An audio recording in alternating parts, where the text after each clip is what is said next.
Hi viewers, welcome to our channel. Telangana రాజకీయాల్లో కవిత గారి letter అయితే ప్రకంపనలు సృష్టించినట్టుగానే మనకు కనిపిస్తుంది. ఇప్పుడు ఆ లెటర్ తర్వాత కవిత గారిని అక్కడ ఉన్న షర్మిల గారితో కంపేర్ చేస్తున్నారు. అంటే అక్కడ షర్మిల గారు జగన్మోహన్ రెడ్డి గారిని తొక్కడానికి ప్రయత్నిస్తున్నట్టే ఇక్కడ కూడా కేటీఆర్ గారిని ఏమన్నా ఇబ్బంది పెట్టే ప్రయత్నం కవిత గారి నుంచి వస్తుందా అన్న అనుమానాలు కూడా చాలా మందిలో కలిగాయి. సో ఏ విధంగా చూడొచ్చు కవిత గారి లెటర్ ని షర్మిల గారితో కంపారిజన్ ఎందుకు వచ్చింది? సో ఈ రకమైన వివరాల కోసం దీన్ని అనాలిసిస్ చేయడానికి ప్రజెంట్ మనతో పాటు సీనియర్ జర్నలిస్ట్ అరవింద్ కొల్లి గారు ఉన్నారు. వారిని అడిగి వారి ఒపీనియన్ అయితే దీనిపైన తెలుసుకునే ప్రయత్నం చేద్దాం. సార్ నమస్కారం.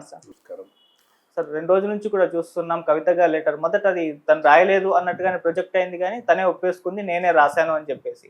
సో ఇప్పుడు ఆ లెటర్ చూసాక ఏమన్నా బీఆర్ఎస్ లో కవిత గారు తిరుగుబాటు చేస్తున్నారా? అది కూడా కేసీఆర్ గారికి కాకుండా కేటీఆర్ గారికి ఏమన్నా తిరుగుబాటు చేస్తున్నారా? కేటీఆర్ గారిని సీఎం కాకుండా అడ్డుకునే ప్రయత్నం ఏమన్నా జరుగుతుందా అన్నట్టుగానే చర్చలు జరుగుతున్నాయి. షర్మిల గారితో కూడా కంపారిజన్ చేస్తున్నారు. సో ఏ రకంగా చూడొచ్చు దీన్ని? అంటే ఇక్కడ కంపారిజన్ చేసే క్రమంలో గమనించాల్సినటువంటి ముఖ్యమైన అంశం ఏంటంటే అక్కడ అన్న నన్ను తొక్కేస్తున్నాడు అనేది ఆవిడ అభియోగం. అట్లాగే ఆస్తుల పంచాయతీ కూడా అంటే ఒక మొదట రాజకీయపరమైనటువంటి అంశం నుంచి మొదలై తర్వాత ఆస్తుల పంచాయతీ కూడా బయటకు వచ్చింది. ఇది ఒక అంటే అదొక పరిపక్వ దశకి చేరింది. అది పరిపక్వ దశకి చేరి ఆవిడ వేరే పార్టీకి అధ్యక్షురాలుగా ఉండటం, ఆ పార్టీ విషయంలో ఆవిడ సొంతంగా తెలంగాణలో పార్టీ పెట్టడం, తర్వాత అక్కడికి వెళ్ళటం, చాలా చాలా కొన్ని అంశాలు జరిగినాయి. అయితే ఇప్పుడు కవితకి సంబంధించిన అంశంలో ఏంటంటే కవిత గారి నిర్ణయం కానీ కవిత గారి చేసుకున్నటువంటి పని కానీ ఇంకా ప్రీమెచ్యూర్ స్టేజ్లో ఉంది. అది పరిపక్వ దశకి చేరలేదు. బట్ పరిపక్వ దశకి చేరే క్రమంలో కేసీఆర్ అనేటటువంటి ఒక టవరింగ్ పర్సనాలిటీ మాట వీళ్ళు వింటారా? అసలు కేసీఆర్ మాట వినటం కంటే కూడా ముఖ్యంగా కేసీఆర్ వీళ్ళని వినిపించేలాగా ప్రభావశీలమైనటువంటి స్థాయిలో ఉన్నారా? ఇట్లాంటి విస్తృతమైనటువంటి చర్చలు అంశాలు ఉన్నాయి. చాలా క్లియర్గా గమనించాల్సిన అంశం ఏంటంటే కేసీఆర్ డిక్టేట్ చేసేటటువంటి స్టేజ్లో ఉన్నాడా లేదా అనేది ఒక ప్రధానమైనటువంటి అంశం. రాజకీయంగా రాజకీయపరమైనటువంటి చర్చల్లో చాలా కీలకంగా గమనించాల్సిన అంశం ఇది. కేసీఆర్కి నిజంగానే కుటుంబం మీద, పార్టీ మీద, పిల్లల మీద అంత గ్రిప్ ఉందా అనేది ఒక ప్రధానమైన అంశం. షర్మిల విషయానికి వచ్చేసరికి షర్మిలకి తండ్రి లేరు, షర్మిల కేసులు తండ్రి లేరు. అదే సందర్భంలో తల్లి కొంచెం ఊగిసలాట ధోరణి వ్యవహరించడం, అదే సందర్భంలో తల్లి పూర్తిగా షర్మిల వైపే ఉండటం, షర్మిల వైపు ఉండటంతో పాటు షర్మిలకి అన్యాయం జరిగింది ఆస్తుల పరంగా అనే వాదన ఏదైతే ఉందో ఆ వాదనని బలంగా తీసుకురావడం. కవిత విషయంలో ఆస్తులకు సంబంధించినటువంటి అంశం కానీ ఇది కానీ లేదు. ఇది ఇక్కడ ఇంకో విషయం గమనించాల్సింది ఏంటంటే కవిత విషయంలో కేవలం కేటీఆర్ కవిత మధ్య కాకుండా సంతోష్ రావు కూడా కవిత కొంత దూరంగా ఉంటుంది. సంతోష్ రావు తనకి కజిన్, అన్నని కూడా కొంత దూరంగా ఉంటుంది అనేటటువంటి అంశం కూడా వినిపిస్తుంది. ఇక్కడ సంతోష్ రావు, కవిత, కేటీఆర్ ఇది త్రిముఖ పోటీ అవుతుందా లేదా హరీష్ రావుని కూడా వేసుకుంటే చతుర్ముఖ పోటీ అవుతుందా అనేటటువంటిది కుటుంబం చుట్టూ తిరుగుతున్నటువంటి వివాదాలు ఇవి. అయితే ఒక విషయం మాత్రం ముఖ్యంగా గమనించాల్సింది అంటే ఈ మొత్తంలో కేసీఆర్ ఏ రకమైనటువంటి నిర్ణయం తీసుకోబోతున్నారు అంటే తెలంగాణలో కానీ ఆంధ్రాలో కానీ ఉన్న కుటుంబ వారసత్వం కొడుకుకి ఇచ్చేటటువంటి ఒక అలవాటు ఏదైతే ఉందో అదే ప్రకారం తన రాజకీయ వారసత్వాన్ని కూడా కొడుకుకే ఇస్తారు అనేటటువంటి ఇండికేషన్స్ ఒక పక్క కనిపిస్తుంది. రెండో పక్క హరీష్ రావు కూడా కొంత అసంతృప్తి కనిపిస్తుంది. వీటన్నిటికీ లాజికల్ కన్క్లూజన్ ఏమొస్తుంది, ఏ దిశగా వెళ్తాయి అనేటటువంటి అంశం పక్కన పెడితే ఈ రెండింటినీ పోల్చి చూడటం మాత్రం ఖచ్చితంగా చర్చలో కీలకమైనటువంటి అంశంగానే భావించాలి.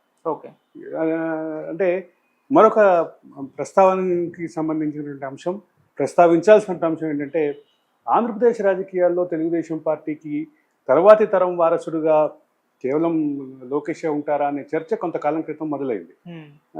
లేదా ఆంధ్రప్రదేశ్లో లోకేష్, తెలంగాణలో జూనియర్ ఎన్టీఆర్, లేదా మొత్తం పార్టీ పగ్గాలు జూనియర్ ఎన్టీఆర్కి ఇవ్వాలి అనేటువంటి ఒక చర్చ జరిగింది.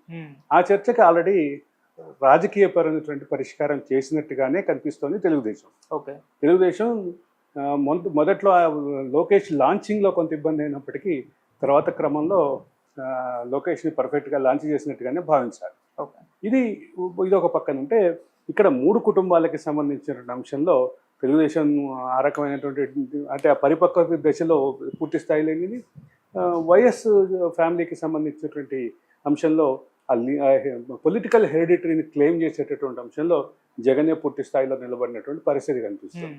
అయితే జగన్ ఎంత మేరకు ఇబ్బంది పెడుతుంది షర్మిల అనేటువంటి అంశం ఒక పక్కన ఉంటే, మరో పక్క ఇక్కడ ఎవరిని ఇబ్బంది పెడుతున్నారు అనేది కూడా భవిష్యత్తులో చూడాలి. ఓకే సార్, ఇక్కడ ఇంకో చర్చ కూడా జరుగుతుంది. మరి అక్కడ షర్మిల లాగానే ఇక్కడ కవిత గారు ఏమన్నా సొంత పార్టీ పెట్టే ఛాన్సెస్ ఏమన్నా ఉన్నాయా? పార్టీ పెట్టిన ఆ స్థాయి వరకు బీఆర్ఎస్ తీసుకెళ్లిన స్థాయి వరకు తీసుకెళ్లాలా? ఆవిడ రెండు పేర్లు ఆలోచిస్తుంది పార్టీకి అనే దాకా కూడా చర్చ వెళ్ళిపోయింది. అవును, రాజకీయ వర్గాల్లో ఒక పక్క. అదే సందర్భంలో ఆవిడకి చుట్టూ ఉన్నటువంటి ఆవిడ వర్గం నాయకులుగా చెప్తున్నటువంటి వాళ్ళలో కూడా ఆ రకమైనటువంటి చర్చ అయితే విస్తృతంగా జరుగుతుంది.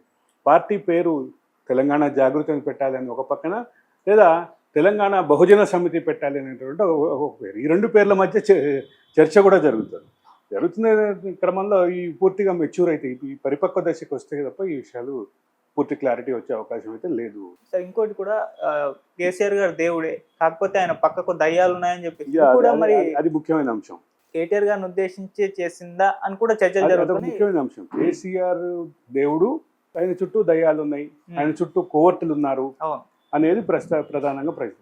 ఇప్పుడు కోవర్టులు అంటే ఎవరికి కోవర్టులు? అదే సందర్భంలో కేటీఆర్ మాట్లాడుతూ కూడా కోవర్టులు అనే పదం వాడారు. కోవర్టులు అంటే ఎవరు కోవర్టులు? రేవంత్ రెడ్డి కోవర్టుల, నరేంద్ర మోడీ కోవర్టుల, బీజేపీ కోవర్టుల, కాంగ్రెస్ కోవర్టుల, అంటే కాంగ్రెస్లో ఉన్నటువంటి వివిధ వర్గాల్లో ఏ వర్గానికి కోవర్టులు? అదే సందర్భంలో కాంగ్రెస్లో ఒక విస్తృత చర్చ ఉంది. తమ మంత్రులతో సహా చాలామంది మనం కేసీఆర్ కోవర్టులు ఉన్నారని ఇంత విస్తృత చర్చ ఉన్నప్పుడు ఇది ఒక రాజకీయపరమైనటువంటి డిబేట్ అయితే ఖచ్చితంగా జరుగుతుంది. ఒకటైతే క్లియర్, కోవర్టుల చుట్టూ మన దయ్యాల చుట్టూ తిరుగుతున్నటువంటి ఈ రాజకీయాల్లో ఒకటైతే క్లియర్. రెండు పక్కన మోహరించినటువంటి వాళ్ళు రెండు వర్గాలు కూడా చాలా క్లియర్గా తమ పార్టీలో ఉన్నటువంటి వాళ్ళని వేరే పార్టీలో ఉన్నటువంటి వారి కోవర్టులుగా లేదా అనుకూలుగా ఎస్టాబ్లిష్ చేయడానికి చేస్తున్నటువంటి ప్రయత్నం మాత్రం ఖచ్చితంగా అది ఎక్కడికో దారితీస్తుంది. దానికి ఏదో సిగ్నల్స్ అయితే ఉన్నాయి, దానికి సంబంధించిన సిగ్నల్స్. అంటే ప్రస్తావించాల్సినటువంటి అవసరం లేకపోయినప్పటికీ ఒకటి ప్రస్తావించాలి.